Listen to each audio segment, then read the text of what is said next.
What's up, YouTube? So I don't think anybody has ever done any of this type of review before for these wheels. I've been looking all over for this type of review and I haven't found one. So I thought, I'll do YouTube a service and cyclists a service and review these wheels. So here we go. First time I've done this, so forgive me. And I'm not reading off a script or anything, just off the cuff. So Schmolke TLO 45 rim brake, non-tubeless wheels.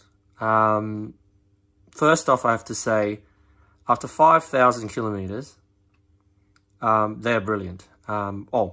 So I bought them with 180 DT Swiss 180 EXP hubs, which you'll see here with the black decals, and they have the ceramic bearings inside them. So I went for basically the best, arguably, that DT Swiss have to offer. Could have gone lighter, so they have two other options: tune hubs and extra light hubs, which, yes, I actually have another set. So I love these so much that I bought another set with extra light hubs, which are, they come in at basically 1070 grams. Sorry, that's 1170 grams. And these ones come in around 1185 grams. So it's not much in them in between the two hubs. I'll have to check those numbers for you. But roughly, you can work it out yourselves if you Google it enough. And if you're considering buying these, I suggest that you should be Googling them anyway. So I have another set. That's how much I think highly of them. So full disclosure, I have 4 other types of wheel sets in rim brake. So I've ridden my 404 Zip 404 NSW rim brake with the 404 NSW rim brake with the showstopper brake tracks and cognition wheel hubs. They're fantastic. The issue that I have with them is that they're the generation 1 NSWs, which have slightly thinner width. So this width here is a little bit thinner. So I run that on my S5, which only has 25mm clearance anyway. So I run them with 25mm tires. I also have had 2 sets of NV Gen 2 brake track wheels, 3.4 SES 3.4s, and they're good. They stop well, but one set had Chris King hubs, and I don't know about those Chris King hubs. Everybody raves on about them, but they were pretty shockingly wobbly, not very stiff at all. But the hub, no matter how much you nipped up the bearing, it wouldn't work for me. So it just kept on rubbing. So I went with some DT Swiss 240 Chris Kings, which I still have. I'm not going to get rid of them anytime soon. They're my spare wheel set. And yeah, they run well. They don't, the feel, yeah, so I've got a lot to say about that subject, which I'll get into in a minute. And the other pair of wheels that I do have, which I think quite highly of, is Fulcrum Racing Zero Carbons, C17, with the ceramic brake track, diamond brake track. I can't remember what it's called.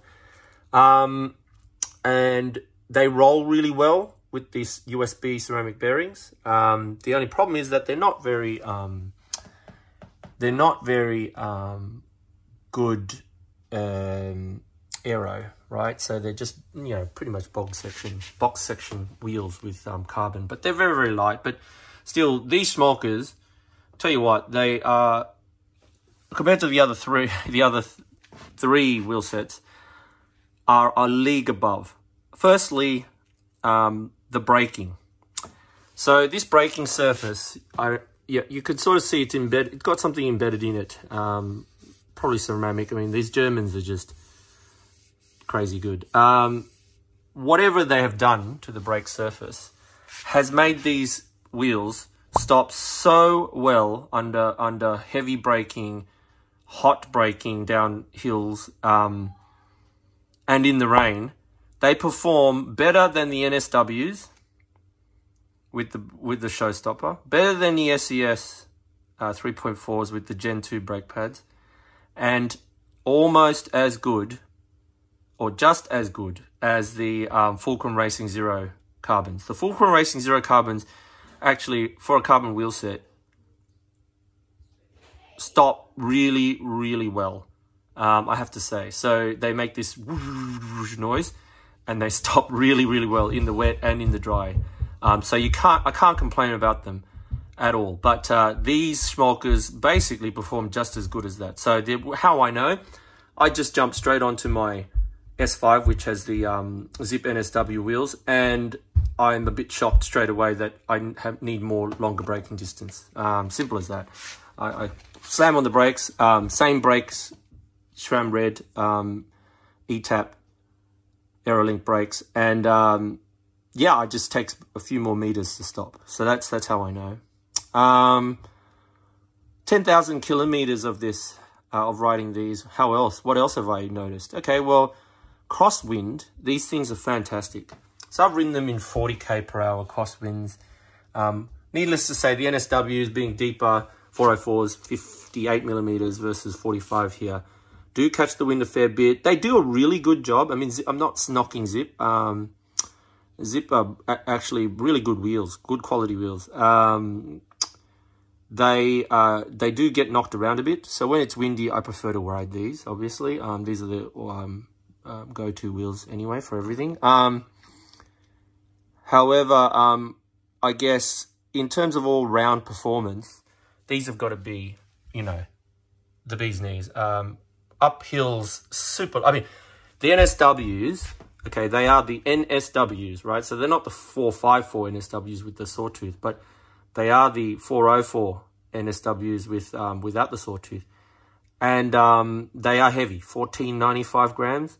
This thing is like 1170, guys. I mean, ridiculously light. So what am I running on them? I'm running velo plugs. So instead of rim tape, I'm using those little plastic plugs.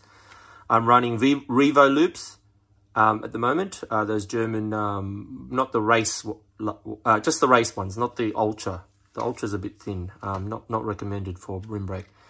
So I'm running that. I'm running GP5000s. I swear by the GP5000s.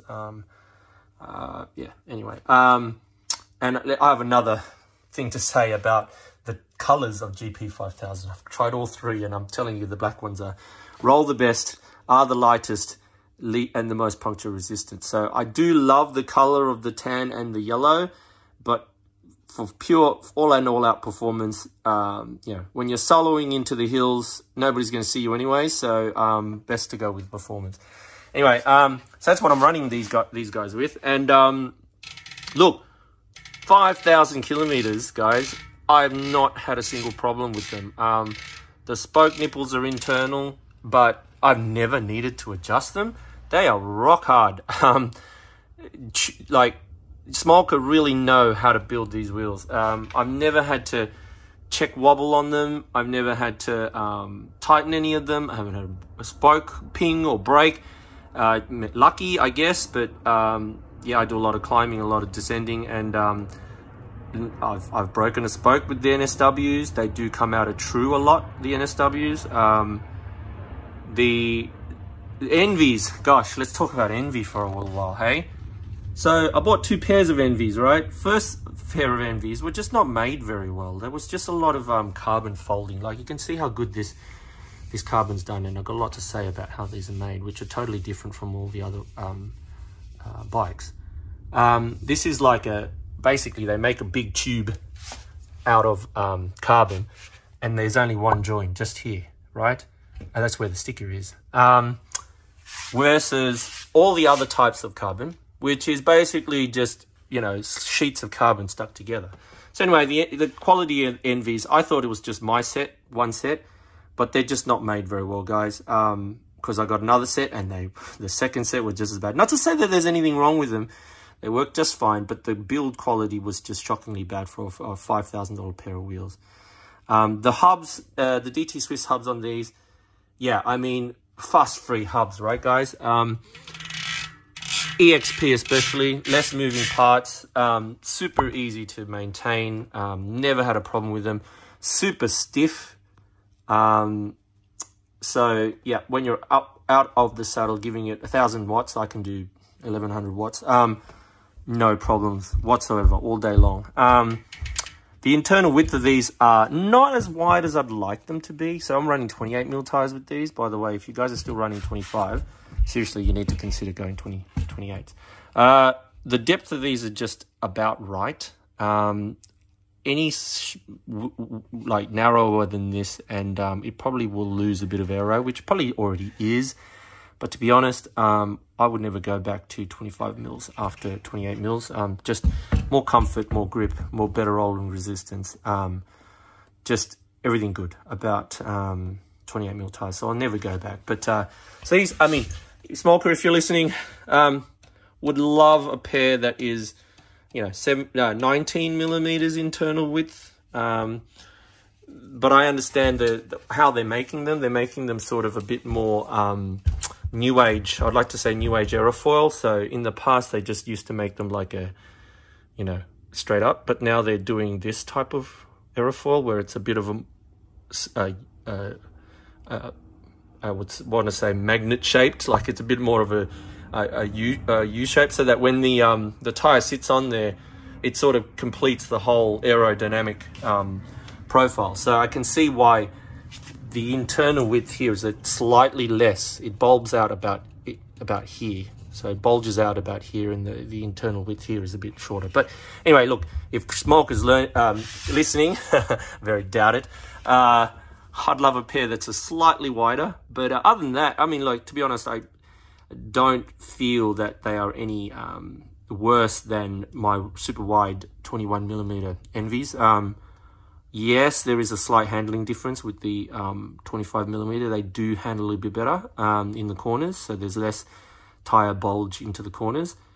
But to be honest, after 5,000 Ks, these are superior. I mean, the Envies are, I forget, they're like 1480 grams or something like that for the DT Swiss, with the DT Swiss hubs. These are 1170. I mean, I can't tell you how good they are up the hills. Holding aero, yeah, to be honest, chuck these on, and the difference between NSWs and these is noticeable. We're talking 3-4 watts. Sorry, 2 to 3 kilometers per hour faster on average, for the same rides that I do all the time. So there is definitely a discernible speed difference at speed, but these hold speed just fine. And to be honest, as soon as you hit any sort of gradient, 4% up, these just kill it. They're so light, so responsive, so stiff. Yeah, really, really good. That's why I don't usually do these videos, but I'm so compelled to say something about Schmolke, because honestly, they are fantastic. Currently running SRAM Tall Speed, SRAM Red Tall Speed Axis, upgraded from ETAP 11 speed, rim brake.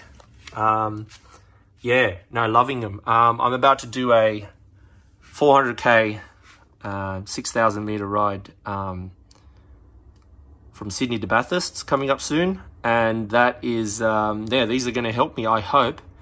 So yeah, anyway, look, drop me a comment if you need to know any more information. Yeah, if you these by the way are the quote unquote black editions. This sticker, this red sticker, the Australian distributor actually gave me the black versions of these, so I can actually change it to black. And in fact, the other pair that I have on my S-Works are actually black, but I decided to keep the red there because yeah, just to keep the two different pairs a bit different. But also my Cervelo, which I'm running this on, is slightly has got red accents, so I decided to keep that. But yeah, the other brilliant thing is that the current Australian distributor is an absolute fantastic guy, like really good guy to deal with, so down to earth, so honest, totally reliable, and one other reason why you know, I decided to go with 2 pairs of these. The other thing is that if you're going to spend $5 grand on a set of Envies or Zips rim brake, highly recommend, you know, giving these at least a thought, because they're slightly cheaper. And the only reason why they're not like everywhere in the market and everybody riding them is probably because, you know, of the $6 gazillion budget that Zip and Envy have for marketing. Schmolke are just small company that just, you know, just make good stuff, good wheels, good handlebars, good stems, you know, small German company. Yeah, they bought THM apparently a couple of years ago or something like that. So, you know, all that THM, really eye-wateringly expensive THM weight weenie stuff belongs to Schmolke now. So, mate, they're a great company. Drop me a comment. Let me know if you have any questions. Otherwise, yeah, if you want me to, I'll show you my other pair that I've got. And if this is a success in terms of YouTube, I might actually post some other videos about some other cool goodies that I've got on my bike, which I've done, you know, 10,000 kilometers of. So, thanks. Bye.